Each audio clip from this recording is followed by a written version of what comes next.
Well, hello there, and welcome to day 27 of A Film a Day with me, Jordan Woodley. It's been a bit of a day for me. When I started this, I didn't think that it was going to become something that I began to schedule and plan, and I wanted it to be quite an organic process where I just pick films that I thought would best suit, or I would incorporate films that I would coincidentally be watching, just as a pastime that would then become a video. However, we're now almost 4 weeks in, and I've noticed that I have started to slip into the mindset of scheduling and planning and going, okay, this film would be a nice accompaniment to this. And then hurdles occur. So today was the first major obstacle. I scheduled to watch the Asif Kapadia documentary Diego Maradona, which I had ready. I was able to watch. I lined up. I began to watch, and a rather troublesome obstacle became apparent to me quite quickly. You see, one of the things you may pick up on, that in spite of the fact that I've tried to go for important films in cinema history, or currently important films, or films that I think will help develop my understanding of cinema, the thing which should be apparent is that world cinema has been somewhat neglected. And in a lot of people's cases, it would be the argument made that, watching a foreign language film is too much work, or, oh God, I have to read subtitles. However, my own difficulties, which I try to sort of play down because I don't feel like it's directly relevant to this, but now and then, one cannot avoid them. And in this case, the actual practicalities of reading subtitles is something that, with my visual impairment, is beyond me. So, what became apparent to me as I'm watching Diego Maradona is that it opens with scenes of people talking about the man, clips of the man, news articles, which are all either in Spanish or Italian. Within 15 minutes, the documentarian himself does speak in English, but that's after 15 minutes of Spanish or Italian. So as you can imagine, that became too difficult for me at the time. I've talked to several friends about the fact that, I think world cinema is very important, and I have seen foreign language films, but I've had to go to great effort to facilitate that. But, we have talked about ways of overcoming that. For instance, the tried and true method of just simply going for English dubbing, of course. There is certain pieces of tech that I have available that I'm going to try and test out to see if I can use them to assist in the subtitle reading, because I do think now more than ever, although I think it was always relevant, global cinema is vital, and watching, a whole plethora of cinema that is not available to me right now is really quite a shame. So, once that was nixed, I then spent an extraordinarily long amount of time trying to find a film to take its place. And it did take up, again, a fair amount of my time, considering this is only supposed to be a side project.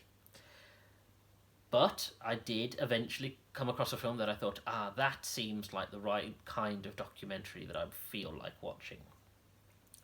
And that is the 1991 The Leader, His Driver, and the Driver's Wife, the Nick Broomfield documentary. I've discovered I lean more towards documentaries where it's either from a personal perspective or about a person that then deals with greater issues, rather than documentaries that are addressing greater issues and then smattering in people. That like I said, Asif Kapadia, who did Diego Maradona, I'm very interested in seeing his documentaries on Amy Winehouse, and Senna. I loved Nick Broomfield's other documentary on Whitney Houston, Whitney, which I saw in the cinema, and I think character pieces like even Three Identical Strangers is much more what I veer towards. So going into this, I wasn't entirely sure what to expect. To give you a précis, it's about... so Nick Broomfield goes into South Africa, into a province, where he's attempting to get an interview with the head of the political organisation, the AWB, which is a white supremacist organisation. Now, this is just before the ending of apartheid, and so we're essentially seeing the steady decline of the white supremacist power in South Africa.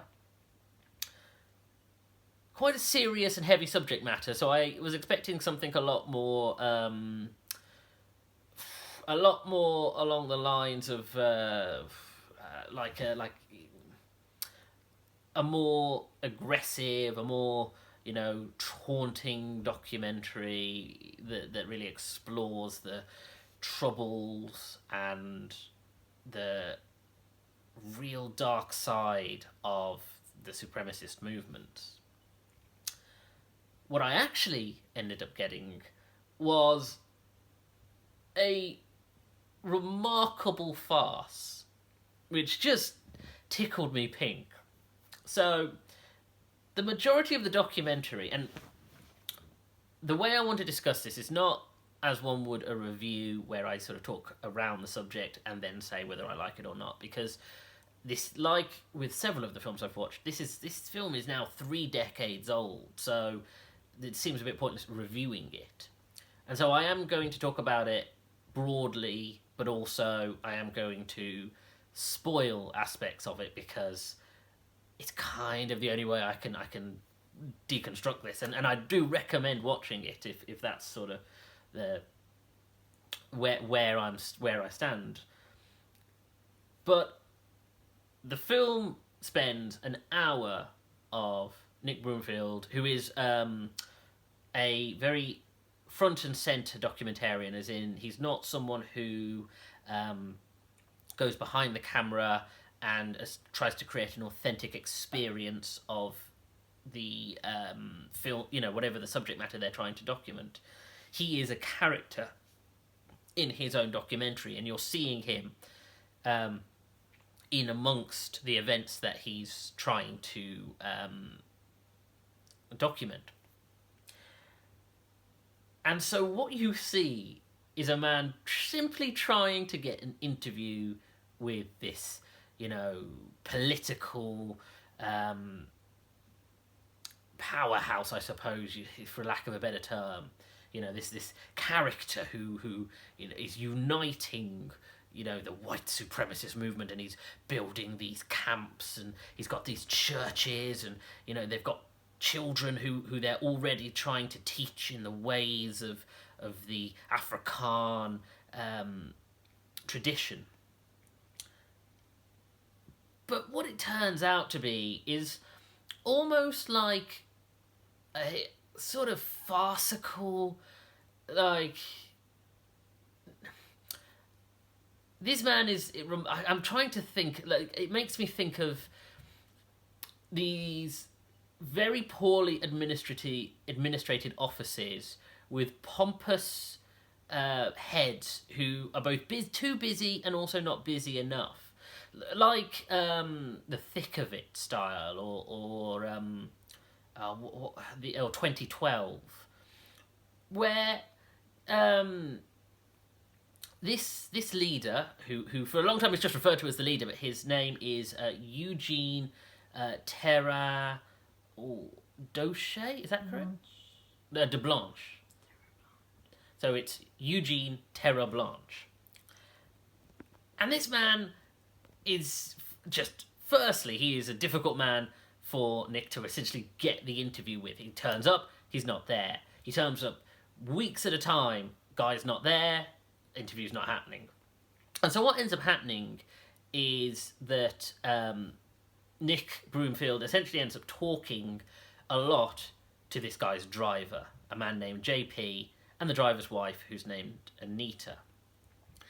And they seem like this very sort of nice, unassuming couple who are just sort of there. And then you kind of forget now and then, it's like, oh no, these people are also white supremacists. And then they'll say something that brings it into sharp focus. And you think, isn't it funny? Because when you think white supremacists, you think something like American History X, and you think, shaved head, militant guys who are ready to start cells, and when actually there's something very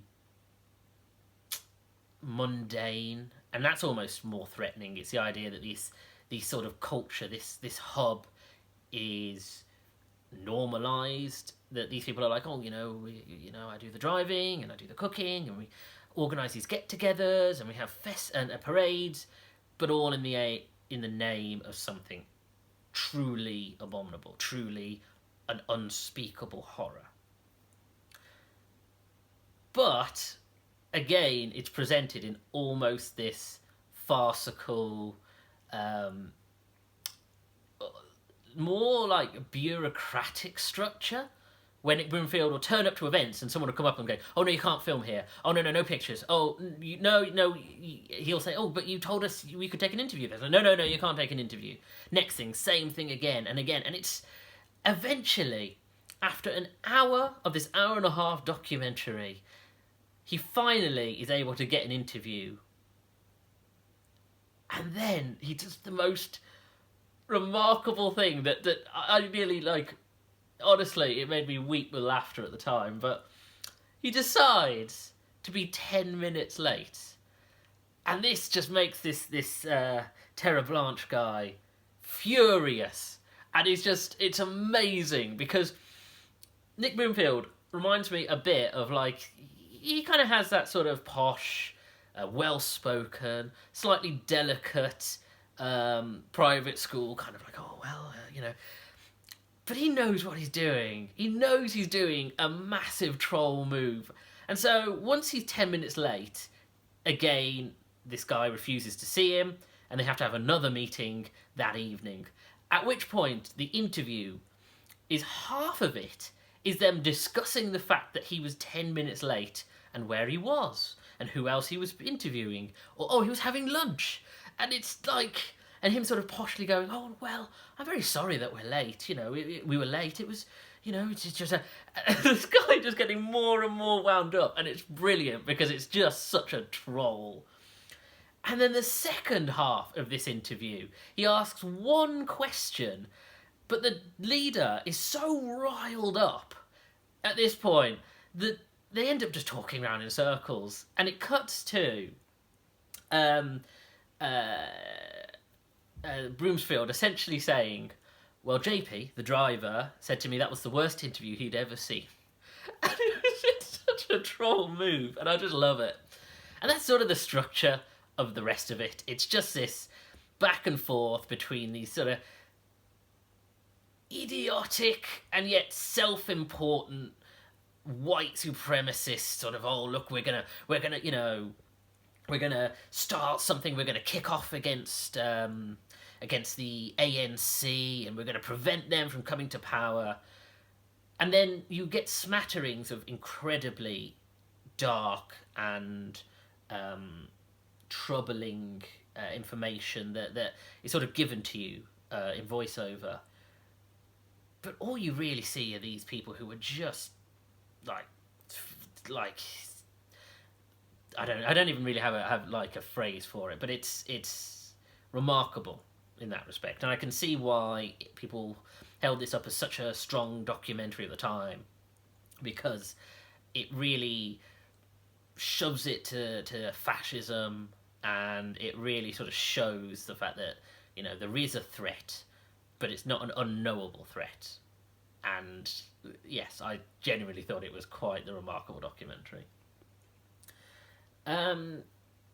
So, despite the fact that I had to scramble and restructure my watching, I do think I landed on a pretty strong documentary, all things considered. I think I'm having difficulty finding the right kinds of documentaries. I really did look at quite a few, and a lot of them really felt like what you might refer to as in the mood documentaries. So going forward, I hope to find some really good ones, but we'll see. And hopefully they can be as good as the leader, his driver, and the driver's wife. Anyway, thanks again. I'll see you tomorrow. Take care.